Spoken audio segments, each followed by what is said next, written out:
এর পরের বইটি হচ্ছে শ্মশান। এটি আমার এই বছরের বই মেলায় কেনা প্রথম বই। খুবই ইন্টারেস্টিং সাবজেক্ট।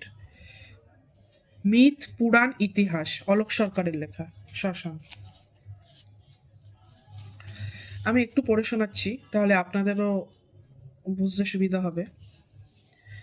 মানব, শ্মশান কি তাহা জানো কি? তোমার ইহজীবনের চরম সীমার শেষ পথ।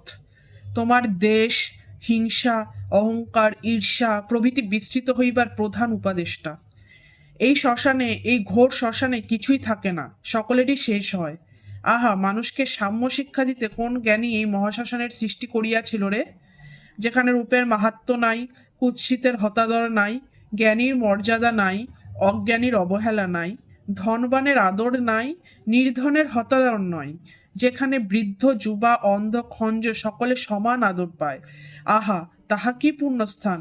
অতএব শ্মশান, তুমি আমার সকল পুণ্যক্ষেত্রের প্রধান স্থল। আমি তোমাকে প্রাণ ভরিয়া, হৃদয় পুরিয়া ভালোবাসিব। নৈশবিহার, তারকানাথ গঙ্গোপাধ্যায়। কভারটা খুব সুন্দর, প্রচ্ছদটা আমার খুব ভালো লেগেছে। এই যে প্রচ্ছদটা আরেকবার দেখাতে চাইছি।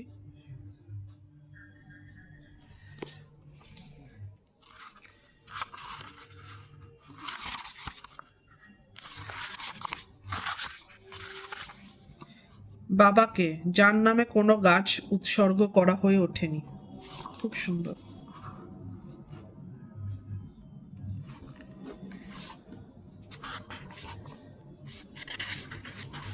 সূচিপত্রে কি কি আছে জেনে নেওয়া যাক।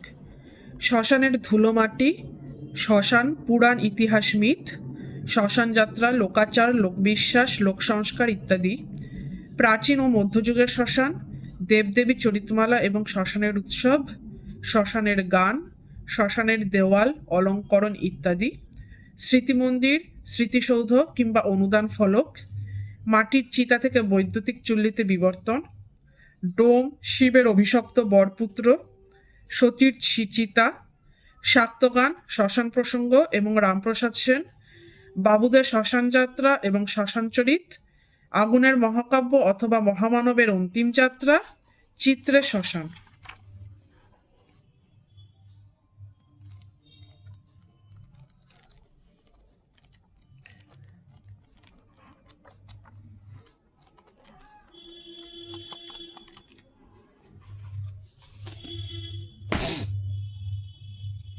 এর পরের বইটি হচ্ছে যৌন পূজা, আদিম ধর্মপ্রবাহে যৌন আরাধনার ইতিবৃত্ত, মানস ভান্ডারীর লেখা।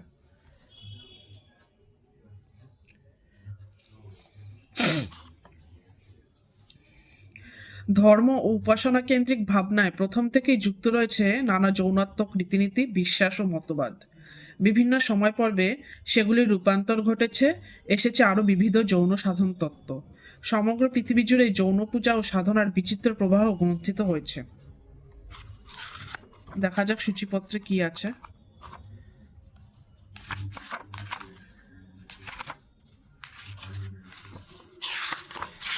সূচিপত্র বলে তেমন কিছু নেই, প্রথম থেকেই পড়তে হবে। ঠিক আছে, খুবই অন্যরকম বিষয়, দেখা যাক পড়ে কেমন লাগলো। এর পরের বইটি হচ্ছে সেরা কিশোর উপন্যাস, সম্পাদনায় শীর্ষেন্দু মুখোপাধ্যায়, প্রগতি পাবলিকেশন, দাম 380 টাকা। কি কি আছে?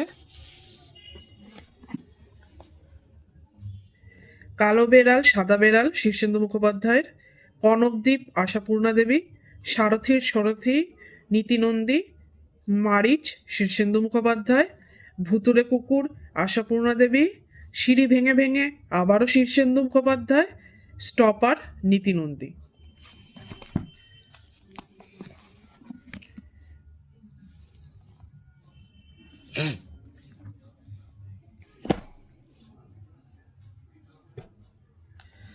এর পরের বইটি হচ্ছে ডক্টর ঐন্দ্রিল ভৌমিকের করোনার দিনগুলি।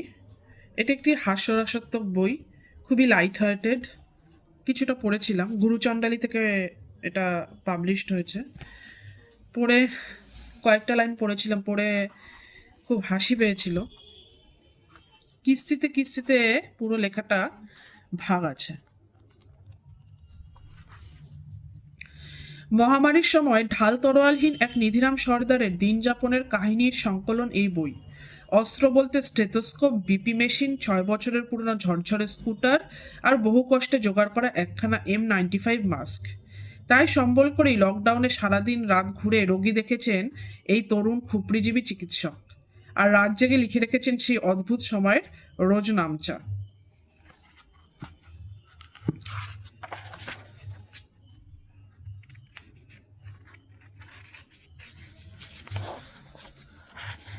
উৎসর্গে একটা কথা লেখা আছে, সবার জন্য স্বাস্থ্য। খুব ভালো লাগলো, সবার জন্য স্বাস্থ্য।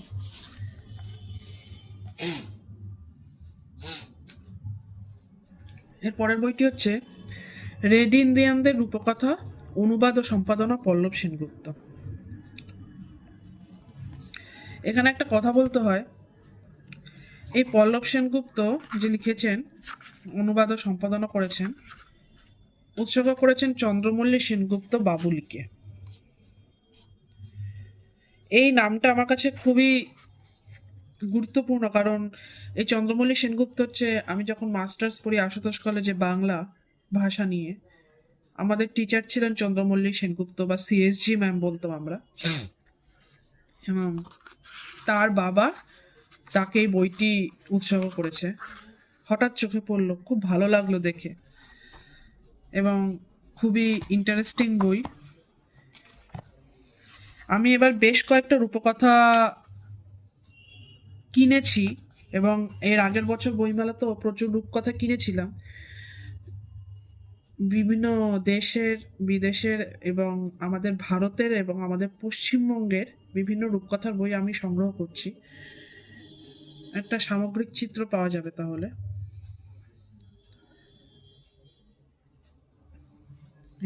এখানে কাদের কাদের রূপকথা পুরো লিস্ট দেওয়া আছে।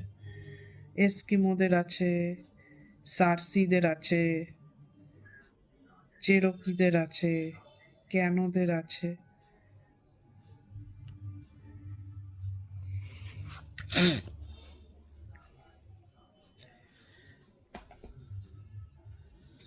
এরপরে হচ্ছে নেক্সট বইটি এবং আমরা, সম্প্রদায় সংখ্যা। এটা খুব ভালো একটি বই, কারণ আমি সূচিপত্রটা পড়ছি তাহলেই বুঝতে পারবেন। নয়ার পটুয়া সম্প্রদায়, পটুয়া, শাখারি, নাচনি, লাঠিয়াল, হুগলি নদীর মৎস্যজীবী, সাপুড়ে সম্প্রদায়, পশ্চিমবঙ্গের বাঁশশিল্পী সম্প্রদায়, যাযাবর বহুরূপী, কুমোর, ছুতোর সম্প্রদায়, নবদ্বীপের তাঁত শিল্প ও শিল্পী সমাজ, বাঁকুড়া পুরুলিয়ার কয়েকটি শিল্প ও শিল্পী, সিং শিল্পী সম্প্রদায়, কর্মকার সম্প্রদায়, লুপ্তপ্রায় ঢাকি সম্প্রদায়, অগ্রদানী ব্রাহ্মণ একটি বিলুপ্তপ্রায় সম্প্রদায়, আর ডোম and extinct profession based community. সূচিপত্র অসম্ভব ইন্টারেস্টিং একটি বই। বিভিন্ন পেশার, বিভিন্ন সম্প্রদায়ের মানুষদের সম্পর্কে জানা যাবে এই বইটি পড়লে। আমি আগে খুব বেশি পরিমাণে গল্প উপন্যাসের বই কিনতাম, কিন্তু বেশ কয়েক বছর হলো আমার গল্প উপন্যাসের বই খুব বেশি যে ভালো লাগে তা নয়। আমি এরকম রিসার্চ বেসড লেখা আমি বেশি পছন্দ করি, প্রবন্ধ টাইপের লেখা বেশি পছন্দ করি, তাই আমি এইসব বই বেশি কিনেছি। এর পরের বইটা সম্পর্কে কিছু বলার দরকারই পড়ে না। সুকুমারী ভট্টাচার্য, প্রাচীন ভারতের নারী ও সমাজ। অত্যন্ত বিখ্যাত একটি বই, আমার অনেক দিন ধরে কেনার ইচ্ছা ছিল, অবশেষে আজকে হাতে পেয়েছি। সূচিপত্রটা একবার বলে দিচ্ছি তোমাদের জন্য।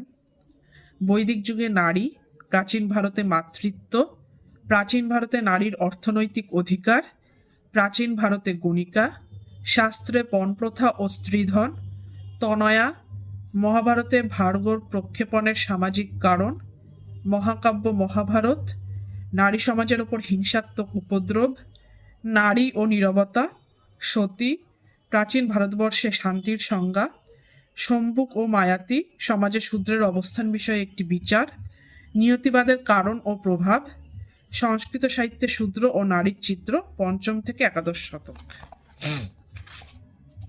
বৈদিক যুগে নারী।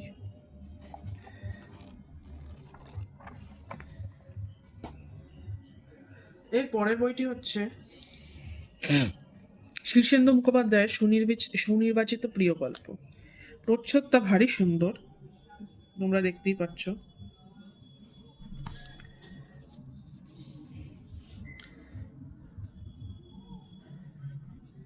শীর্ষেন্দু বাবুর গল্প মানেই এক ব্যতিক্রমী গল্প, সব বয়সী পাঠকদের গল্প। মানুষের জীবনের আনন্দ দুঃখ ভালো মন্দ মেশানো নানা স্বাদের গল্পগুলি লেখকের অনবদ্য সৃষ্টি সম্ভার থেকে বেছে নেওয়া হলো, যা এক কথায় অমৃত সম।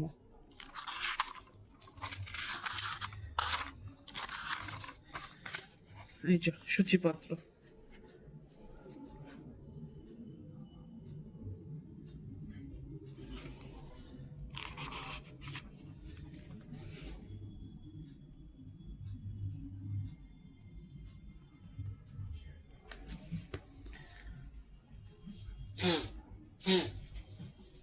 এর পরেরটি হচ্ছে সুনীল গঙ্গোপাধ্যায় সম্পাদনায় নির্বাচিত লেখকের 100 প্রিয় গল্প।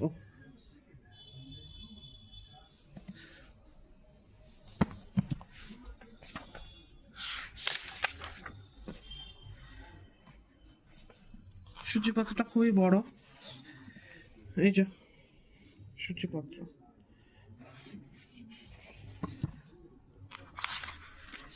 ওনার প্রিয় যে গল্পগুলি প্রিয় লেখকদের, সেগুলোই সম্পাদনা করে একটি গ্রন্থে সংকলন করা হয়েছে। তার মধ্যে বেশ কিছু গল্প আমার পড়া, যেমন জলসত্র, বিভূতিভূষণ বন্দ্যোপাধ্যায়, অত্যন্ত প্রিয় গল্প আমার।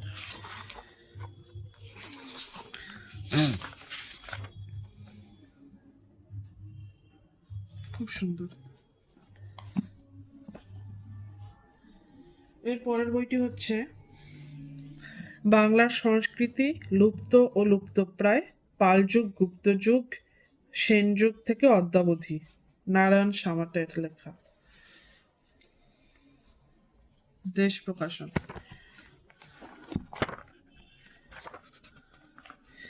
এই বইটি মানে কি বলবো, পুরো রিসার্চ বেসড। মানে এই বইটি লিখতে গিয়ে লেখক বোধহয় তার জীবনের মহামূল্যবান সময়টুকু উৎসর্গ করে দিয়েছেন, নিজের জীবনটা উৎসর্গ করে দিয়েছেন এই বইটি লিখতে গিয়ে। এত রিসার্চ বেসড লেখা বইটি আমি না কিনে পারলাম না। আমি সূচিপত্র থেকে কিছুটা পড়ে শোনাচ্ছি, তাহলে বুঝতে পারবে। জাতীয় জীবিকা কি ও কেন, জাতি ও মিশ্র প্রতিক্রিয়া, জীবিকার মধ্যে কুমোর, কামার, বেহারা, ধাইমা, শবর, ডোম, মুচি, করঙ্গা, তাঁতি, তেলি, ধোপা, জেলে, নাপিত, এরকম আরও অনেক জীবিকা নিয়ে বর্ণনা করা হয়েছে। তারপরে হিন্দু, আদিবাসী, উপজাতি ও অন্যান্য, যেমন সাঁওতাল, মাহাতো, ওরাও, মেচ, বোড়ো, লেপচা, মাহালি, কোচ, গারো, টোটো, রাভা, কাকমারা, লোধা, মুসলমান সমাজ ও অন্যান্য, জোলা জাতি, পটিকার জাতি, অন্যান্য জাতি, বৌদ্ধ ধর্মাবলম্বী বঙ্গজ মানুষ, খ্রিস্টান ও ডাচ।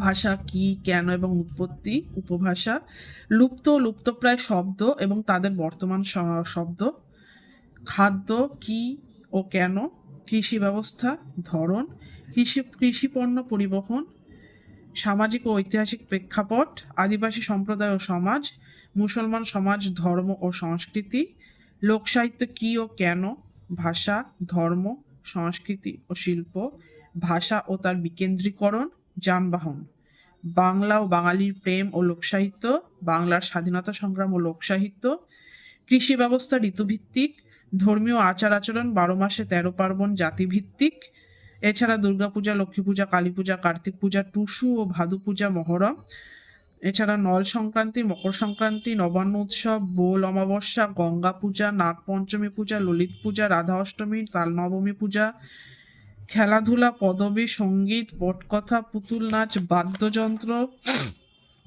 পদবীর উৎপত্তি ও বিন্যাস এবং লুপ্ত হওয়া পদবী, খেলাধুলার বিন্যাস, পদবী লোপের বিপ্লব ও সুপারিশ, পটকথা, পটচিত্রের লুপ্তপ্রায় তথ্য, পুতুল নাচের সৃষ্টি ও প্রাসঙ্গিকতা, এছাড়া বাদ্যযন্ত্রের রকমভেদ ও লুপ্ত যন্ত্রাদি, বারব্রত ও ব্রত ছড়া মাস ভিত্তিক এবং জেলা ভিত্তিক, বাংলার জাতিভিত্তিক বিবাহ প্রথা এবং লুপ্তপ্রায় আচার, লুপ্তপ্রায় স্ত্রী আচার, পশ্চিমবাংলায় বসবাসকারী আদি অধিবাসীদের বিবাহ এবং লুপ্তপ্রায় স্ত্রী আচার ও শাস্ত্রীয় বিধান, বিবাহের প্রকারভেদ এবং গোত্র, লুপ্তপ্রায় স্ত্রী আচার, লোক দেবদেবী কি এবং কেন, থান মাহাত্ম্য,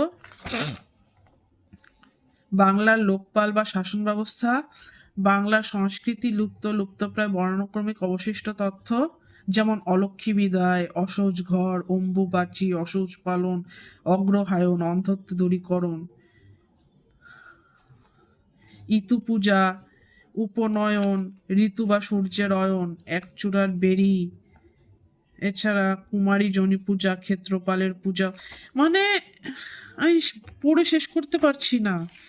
মানে উনি ক খ গ ঘ উম চ ছ প্রত্যেকটা দিয়ে পার্টে পার্টে যা কিছু হতে পারে সব কিছু উনি লিখেছেন।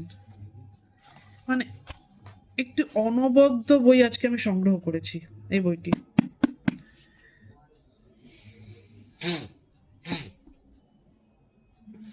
এছাড়া আমি নিজে যেহেতু রান্না করতে খুব ভালোবাসি, তাই এই একটা বই নিয়েছি, হাজার এক রান্না সমগ্র, বিভিন্ন রান্না নিয়ে। যাদের ইন্টারেস্ট আছে তারা কিনতে পারো,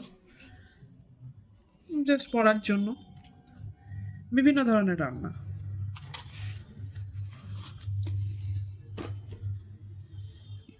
আরেকটা বই কিনেছি, ভাসান বাড়ি, শায়ক আমানের লেখা। শায়ক আমানের আমি গল্প শুনেছি, মিডনাইট হরার স্টেশন সম্ভবত ওনার চ্যানেলের নাম। ওনার গল্পগুলো বেশ ভালোই লেগেছে। তো আমি এখনকার লেখকদের বই খুব একটা পড়ি না, এমন না যে তারা ভালো লেখে না, তা না। আমার একটু আগে বললাম গল্প বা উপন্যাস পড়ার যে ইচ্ছে সেটা এখন কিছুটা কমে গেছে, বরং প্রবন্ধ বা রিসার্চ বেসড লেখা পড়তে আমার বেশি ভালো লাগে। তার জন্যই এখন গল্প উপন্যাস একটু কম পড়ি।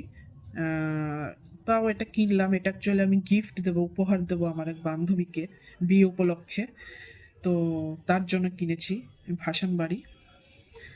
ভাসান বাড়ি আজ থেকে 200 বছর আগে এক জ্যোতির্বিজ্ঞানীর তৈরি এক রহস্যময় স্থাপত্য।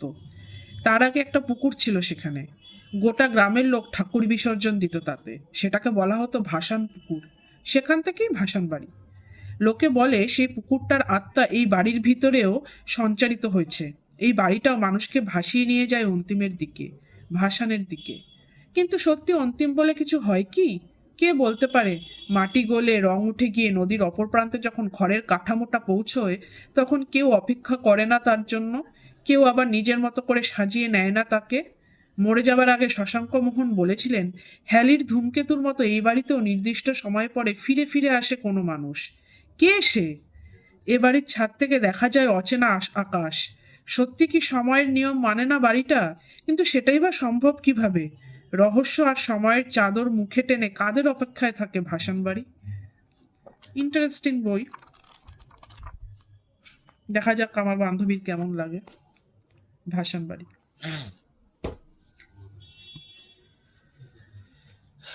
এছাড়া আরেকটা বই কিনেছি সেই বান্ধবীকে উপহার দেবো বলে, ফ্রান্স কাফকার ছোট গল্প, রূপান্তর সৈয়দ সমিদুল আলম।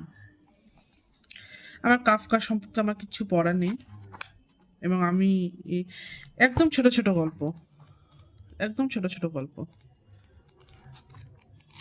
একদম ছোট ছোট গল্প আমি পড়িও নি এই বইটি। মেবি আমার বন্ধু বলতে পারবে কেমন লাগবে, আমি পড়বো না। এই যে সূচিপত্র, অনেকগুলো গল্প আছে।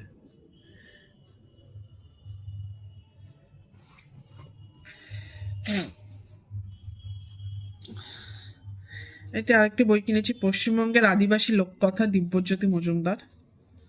প্রচ্ছদটা ভারী সুন্দর, আমার খুব ভালো লেগেছে প্রচ্ছদটা।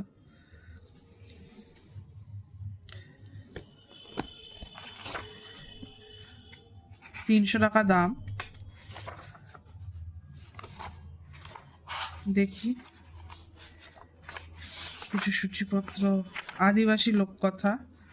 সূচিপত্র নেই, বিভিন্ন লোক গল্পগুলো নিয়ে লেখা হয়েছে, যেমন বেলবতী রাজকন্যা, চালাক কুমোর, আমরা বাঁশি পেলাম কেমন করে, আমাদের আদি পিতামাতা, দুষ্টুমির সাজা। আশা করি পড়তে ভারী ভালো লাগবে।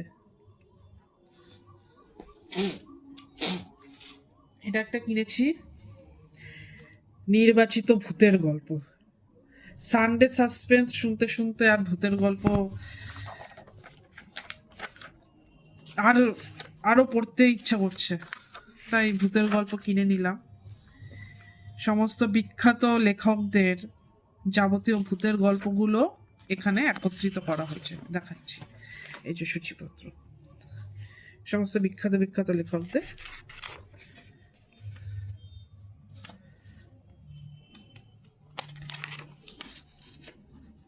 এক জায়গায় সমস্ত ভূতের গল্পগুলো সম্পাদনা করেছেন সিদ্ধার্থ সিংহ। লতিকা পাবলিকেশন থেকে পাবলিশড হয়েছে বইটি। মূল্য ৳350।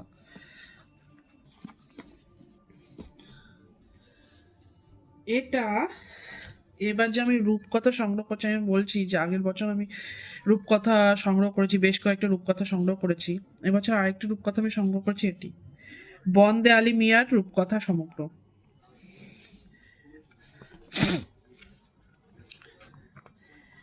ওই একটি দোকানে গেছিলাম, দোকানটার নাম আমার এই মুহূর্তে মনে পড়ছে না। দোকানটিতে বেশিরভাগ মুসলমান লেখকের লেখা বই পাওয়া যাচ্ছিল, বেশিরভাগ মুসলমান লেখকের লেখা বই। তো তার জন্য আমি নিলাম। আমি এরকম খুব একটা চোখে পড়েনি। আহমদ পাবলিশিং হাউস,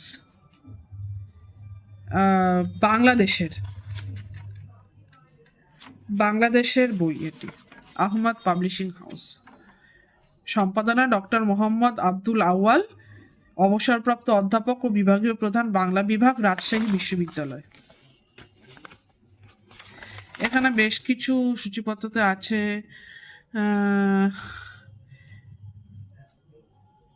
ইরান ও তুরানের গল্প আছে, সাঝের রূপকথা, যদুর পাগড়ি, অতি চালাকির বিপদ, অতি লোভের ফল, গল্পের মজলিস, বাংলাদেশের বিভিন্ন রূপকথা নিয়ে এই বইটি। তো আমার মনে হলো এটা খুব ভালো একটা কালেকশন হতে পারে, তো আমি নিয়ে নিলাম। এরপরে আমার অত্যন্ত প্রিয় একজন লেখকের বই, হুমায়ুন আজাদ, নারী। আমার অনেক দিনের ইচ্ছে ছিল, আমি ওনার আরেকটি বই দ্বিতীয় লিঙ্গ পড়েছি, পিডিএফে পড়েছিলাম, এবং তারপরেই আমার ওনার লেখার প্রতি অত্যন্ত অসম্ভব একটি শ্রদ্ধা জেগেছে। অত্যন্ত ভালো লেখনী, এবং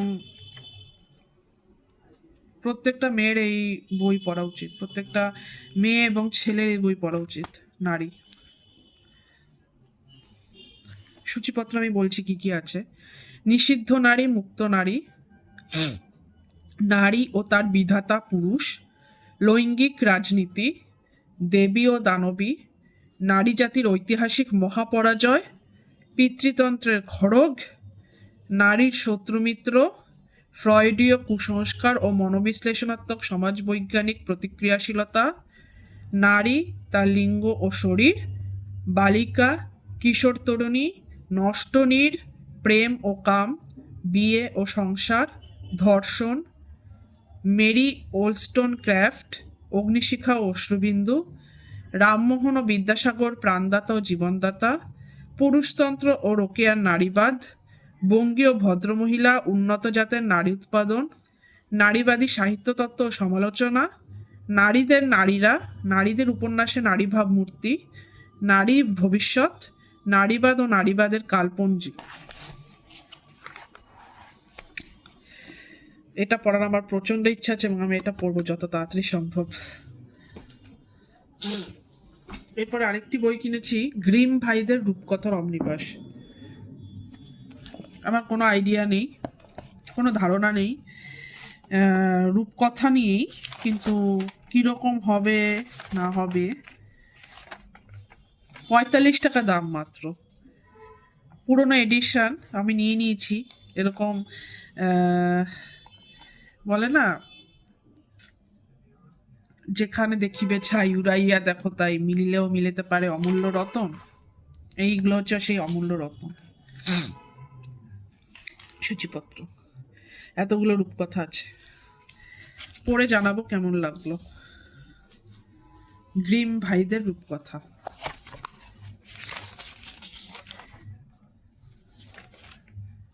গ্রিম ভাইরা জার্মানির লোক ছিলেন। প্রথম জীবনে তারা কষ্ট করেন, তবে পরবর্তী জীবনের শুরুতে অসুখী ছিলেন না। গোটিন বিশ্ববিদ্যালয়ের অধ্যাপক রূপে থাকার সময় এরা হ্যানোভার রাজত্বের বিরুদ্ধে 1837 সালে প্রতিবাদ জানিয়েছিলেন। এই ঘটনা সমস্ত জার্মানিতে আলোড়নের সৃষ্টি করে। গল্প সংগ্রহ করে তারা প্রচুর প্রশংসা পান। তাদের রচনা শুধু জার্মানি নয়, অন্যান্য বহু দেশের মানুষের প্রশংসা অর্জন করে। এদের বিখ্যাত রূপকথার সংগ্রহ থেকে প্রাচীনকালের সাহিত্যের নমুনা পাওয়া যায়। আশা করি অতীতের এই সাহিত্য সৃষ্টি বর্তমানের প্রিয় পাঠক ও পাঠিকাদের ভালোই লাগতো। এই অমনিবাসটি লেখার সময় যে বা যারা আমাকে সাহায্য উৎসাহিত করেছেন তাদের প্রতি কৃতজ্ঞতা জানাই। মনিকা গঙ্গোপাধ্যায়। গ্রিম ভাইদের রূপকথার অমনিবাস। এই বইটা আমি কিনিনি, আমাকে গিফট করেছে বইয়ের পাবলিশার। আমরা যেহেতু বই ভালোবাসি বলে ওনার মনে হয়েছে, তাই আমাকে এই ছোট্ট বইটি গিফট করেছে। মোল্লা নাসিরুদ্দিন ও তেনালি রামনের সেরা গল্পের বাহার, হাস্যরসিক। নারায়ণ পুস্তকালয়। ছোট ছোট ছোট ছোট হাসির গল্প।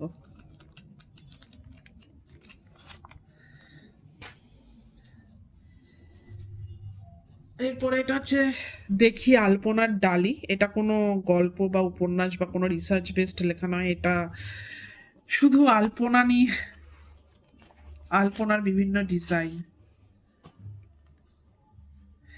যারা বিভিন্ন অনুষ্ঠানে আলপনা আঁকার সময় একটি উপযুক্ত বইয়ের অভাবে অসহায় বোধ করেন তাদের জন্য এই যে আলপনার ডিজাইন।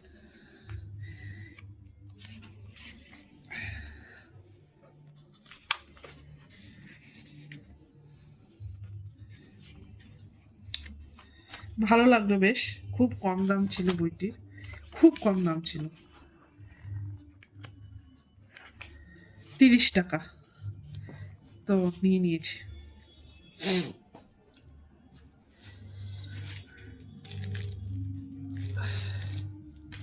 আরেকটি বই হচ্ছে সস্তা ওষুধ, দামি ওষুধ, ভালো ওষুধ, মন্দ ওষুধ, ডক্টর সিদ্ধার্থ গুপ্তর। ওষুধে লাগাম ছাড়া মুনাফা নিয়ে প্রশ্ন। বর্তমানে খুবই গুরুত্বপূর্ণ একটি বিষয়ের উপরে উনি আলোকপাত করেছেন। খুবই চটি বই, কিন্তু অনেক গুরুত্বপূর্ণ বিষয় নিয়ে এখানে আলোচনা করা হয়েছে। তো বইটা আমি পড়ে জানাবো কেমন লাগলো। শেষ বই, শেষ হয়েও হইল না শেষ, পরশুরাম রাজশেখর বসু গল্প সমগ্র। এটাও আমার বান্ধবীর জন্য উপহার, আমি এটা খুলিনি। তো পরশুরামের কথা আলাদাভাবে বলার কিছু নেই, দেখা যাক, আশা করি বান্ধবীর ভালোই লাগবে এই উপহার। আজকে এই পর্যন্তই, এই আমার বইয়ের কালেকশন এবছরের। আরও আমার কাছে বইয়ের কালেকশন আছে এবং আমি দেখাবো, এর পরের ভিডিওগুলোতে আমি দেখাবো। তোমরা জানিও কেমন লাগলো এই ভিডিও।